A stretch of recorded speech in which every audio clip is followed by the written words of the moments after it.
আসসালামু আলাইকুম। এই হলো আইফোন এক্সএস ম্যাক্স। হ্যাঁ, আজকে আমরা এই ফোনটার ক্যামেরার উপর একটা এক্সপেরিমেন্ট করবো। 2024 সালে এসে এই ফোনটার ক্যামেরাটা কিরকম পারফরমেন্স করতেছে। আর আমরা কিন্তু জানি অ্যাপেলের ডিভাইসগুলো কিন্তু লং টার্মে বেশ একটা ভালো সার্ভিস আমাদেরকে প্রোভাইড করে। তো সেক্ষেত্রে আইফোন এক্সএস ম্যাক্সটা 6 বছর পরেও কিরকম ক্যামেরা পারফরমেন্স ধরে রাখতে পারছে, এবং ভিডিও শেষে আপনাদেরকে এই জিনিসগুলো ক্লিয়ার করবো যে এই ফোনটা দিয়ে যখন আমরা আউটডোরে ব্যবহার করছি সেক্ষেত্রে এই ফোনটা থেকে কোনো রকম কোনো সমস্যা পেয়েছে কিনা সেইটি জানাবো আজকের ভিডিওতে। সো তাহলে আপনারা আজকে সম্পূর্ণ ভিডিওটা দেখতে থাকুন এবং বিভিন্ন পয়েন্টে বিভিন্ন জায়গায় আমি আপনাদেরকে ফোনটা দিয়ে ভিডিও করে দেখাবো যে এটার ক্যামেরাটা এখন বর্তমানে কিরকম পারফরমেন্স করতেছে। সো তাহলে চলুন আমরা আর কথা না বাড়ি একেবারে আউটডোরে গিয়ে ফোনটার ভিডিও কোয়ালিটি এক্সপিরিয়েন্স আপনাদের সাথে শেয়ার করতেছি।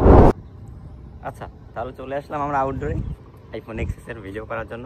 এখন এখান থেকে আপনাদেরকে বিভিন্ন জায়গায় বিভিন্ন পয়েন্টে ভিডিও করে দেখাবো ফোনটার 3টে সেন্সর দিই, এবং ভিডিও কোয়ালিটি কেমন হবে তার একটা আইডিয়া স্পষ্ট পেয়ে যাবেন। আর এখন আমরা শুট করতেছি মেইন ক্যামেরা দিয়ে 4K 30 FPS। ইভেন এটা দিয়ে কিন্তু আপনারা 4K 60 FPS-এও ভিডিও করতে পারবেন। আর এইটার মাইক্রোফোন দিয়ে এখন আমরা বর্তমানে রেকর্ড করতেছি সাউন্ডটা।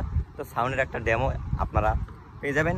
আর শেষে আপনাদেরকে এই ফোনটার সম্পর্কে আরও অনেক কিছু জানাবো, এবং এই ফোনটা দিয়ে ভিডিও করার সময় ব্যাক সাইডে কতটুকু হিট জেনারেট করে বা অন্য কোনো সমস্যা হয় কিনা, কিংবা স্যামসাংয়ের মতো আমরা FPS ড্রপ দেখতে পাই কিনা সেইটা জানাবো। আর এখন ভয়েস রেকর্ডটা কেমন হচ্ছে আপনারা জানেন। আর ওই জায়গায় একটা পাওয়ার টিলার আছে, নয়েজ আসতে পারে, ওইটাও একটু হ্যান্ডেলিংটা আপনারা দেখেন। তো এখন আমরা অন্য লেন্সগুলো দিয়ে ভিডিও করে আপনাদেরকে দেখাচ্ছি, স্টেবিলাইজেশন দেখাচ্ছি, আপনারা সাথেই থাকুন। এই মুহূর্তে আমরা ভিডিও করতেছি আইফোন এক্সএস ম্যাক্সের মেইন সেন্সর দিয়ে 4K 30 FPS-এ একেবারে ডিলাইট কন্ডিশনে। আর এখন সময় হচ্ছে গিয়ে আপনার 11টা 30 মিনিট। সো এই সময়টিতে কিন্তু একেবারেই বেশ ভালো একটা সময় ভিডিও করার জন্য। তো একেবারে এখন এইখানে যেহেতু এখন রোদটা একটু কম আছে, বাট ভিডিওটা কেমন হচ্ছে সেইটার একটা আইডিয়া আপনারা অবশ্যই পেয়ে যাবেন। আপনাদের যদি একটু কিছু ক্লোজ রেঞ্জের কিছু ছবি স্যাম্পল দেখাই, ভিডিও দেখাই, এটার ফোকাসিং লেভেলটা হ্যাঁ যথেষ্টই ঠিকঠাক আছে আমার কাছে। এজ এ 2018 সালের ফোন হিসেবে কিন্তু যথেষ্টই ভালো আছে। আপনারা অবশ্যই দেখতে পাচ্ছেন ফোকাসিং লেভেলটা কিন্তু বেশ আছে ফোনটাতে। আর একই সাথে যদি আপনাদেরকে একটু ফোনটার মেইন সেন্সরে যেহেতু ওআইএস আছে, সেই ওআইএসটা কতটুকু ভালো কাজ করে যদি আপনাদেরকে একটু স্টেবিলাইজেশনটা দেখিয়ে দিই। তো চলুন।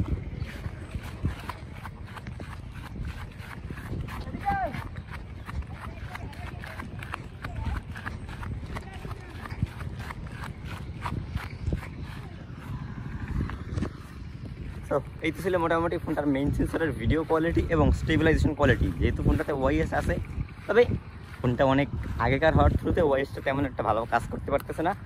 তবে মেইন ক্যামেরার ভিডিও কোয়ালিটি যদি একেবারে ডেলাইট আপনারা করতে পারেন সেক্ষেত্রে মোটামুটি একটা ভালো ইউজেবল রেজাল্ট পাবেন। আর লো লাইটে গেলে কিন্তু তেমন একটা ভালো রেজাল্ট আপনাদেরকে প্রোভাইড করবে না। তবে আপনাদেরকে একটা লো লাইটের ভিডিও স্যাম্পল দেখিয়ে দিচ্ছি।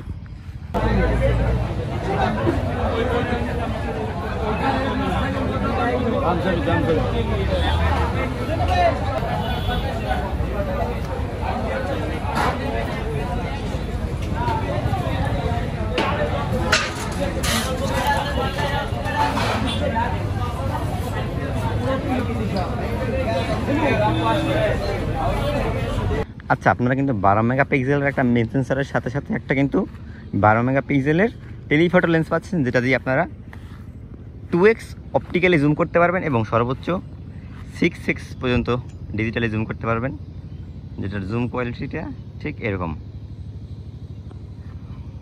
এই তো। আর এটার কিন্তু আপনারা 2x টেলিফটো লেন্স দিয়ে বেশ ভালো ভালো কিছু পোর্ট্রেট ছবি ক্যাপচার করতে পারবেন, যেটা ফুল রিভিউতে আপনাদেরকে দেখিয়ে দেবো। সেটার ছবি স্যাম্পলগুলো কিন্তু আপনাদের ফুল রিভিউতে দেখিয়ে দেবো। এখন শুধুমাত্র আপনাদেরকে জাস্ট ভিডিওর একটা স্যাম্পল দিয়ে দিচ্ছি। এই মুহূর্তে ভিডিও করতেছি আমরা ফোনটার ফ্রন্ট ক্যামেরা দিয়ে 1080p 30 FPS। আপনারা সর্বোচ্চ 1080p 60 FPS ভিডিও করতে পারবেন। তবে 4K সাপোর্টে থাকলে কিন্তু অবশ্যই ভালো হতো। তবে যা আছে মোটামুটি ঠিকঠাক আছে। হ্যাঁ, ফ্রন্ট ক্যামেরার ভিডিও কিন্তু আমরা সাধারণত কোনো ফোনেই ওইরকম ভালো পাই না। তবে আইফোন এক্সএস ম্যাক্সটায় আমার কাছে ফ্রন্ট ক্যামেরাটা বেশ ভালোই মনে হয়েছে আমার নিজের S20 ফিটের থেকে। তো মোটামুটি এইটা হচ্ছে কি আপনার ফ্রন্ট ক্যামেরার রেজাল্ট, যেটা মোটামুটি আপনারা এরকম পাবেন। আর এটার স্টেবিলাইজেশনটা কতটুকু ভালো সেটা আপনাদেরকে একটু দেখিয়ে দিচ্ছি।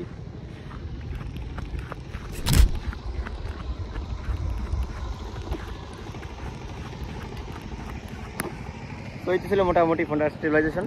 তবে এখন আসলে স্টেবিলাইজেশনটা তেমন ভালো না, তবে যখন ভিডিওটা প্রসেসিং করবে তখন গিয়ে কিছুটা ভালো হবে। ছিল মোটামুটি ফোনটার ফ্রন্ট ক্যামেরার ভিডিও স্যাম্পল। সো এই ছিল মোটামুটি ফোনটার ভিডিও সেকশন এবং ভিডিও কোয়ালিটি যেটা আপনাদেরকে দেখালাম। সো এখন এটার ভিডিওটা এখন কীরকম পারফরমেন্স করতেছে চলুন আপনাদেরকে একেবারে ইনডোর কন্ডিশনে গিয়েই বলতেছি। সো তাহলে এটি ছিল মোটামুটি আইফোন এক্সএস ম্যাক্সের ক্যামেরা রিভিউ, যেটা আমার ইউজার এক্সপিরিয়েন্স থেকে আপনাদেরকে শেয়ার করলাম। এখন যদি এই ফোনটার ক্যামেরার সম্পর্কে একটু বলি, হ্যাঁ মোটামুটি ঠিকঠাক আছে, তবে আলট্রা ওয়াইড লেন্সটা যেহেতু এখানে নাই সেক্ষেত্রে কিন্তু অনেকটা কমতি থেকে যায় এবং এই ফোনটার ক্যামেরার যে ভিডিও কোয়ালিটি সেইটা একেবারে আহামরি লেভেলের ভালো ছিল না। তো সেক্ষেত্রে আপনারা যদি আইফোন এক্সএস ম্যাক্সটা বাদ দিয়ে 11টা কিনেন সেই ক্ষেত্রে কিন্তু অনেকটাই ভালো রেজাল্ট পাবে। সো তাহলে আপনাদেরকে আমি রিকমেন্ড করবো যে আইফোন এক্সএস ম্যাক্সটা না নিয়ে আসলে কিছু টাকা অ্যাড করে বা মোটামুটি একটা ভালো কন্ডিশন যদি 11 নেন সেক্ষেত্রে কিন্তু এটার থেকে মাস বেটার হবে। আর আইফোন 11টাতে কিন্তু আলট্রা ওয়াইড লেন্সও আছে, তো সেই ক্ষেত্রে সব মিলিয়েই আইফোন 11টাই এই বাজেটের ক্যামেরার জন্য আমার কাছে বেটার মনে হয়েছে। তাহলে এই তো ছিল মোটামুটি আইফোন এক্সএসের ক্যামেরা এক্সপিরিয়েন্স, যেটা আমার ইউজার এক্সপিরিয়েন্স থেকে আপনাদেরকে শেয়ার করলাম। সো আশা করি আপনাদের ভিডিওটা ভালো লাগছে এবং এই ফোনটা নিয়ে কিন্তু আমরা এখনো ফুল রিভিউ বানাইনি, খুব শীঘ্রই আমাদের চ্যানেলে এই ফোনটা নিয়ে ফুল রিভিউ আসছে, আপনারা আশা করি ভিডিওটা দেখবেন। সো তাহলে আজকের মতো এখানেই বিদায় নিচ্ছি, খুব শীঘ্রই আপনাদের সাথে আইফোন এক্সএস ম্যাক্সের ফুল রিভিউ নিয়ে আবারও দেখা হচ্ছে। আসসালাম।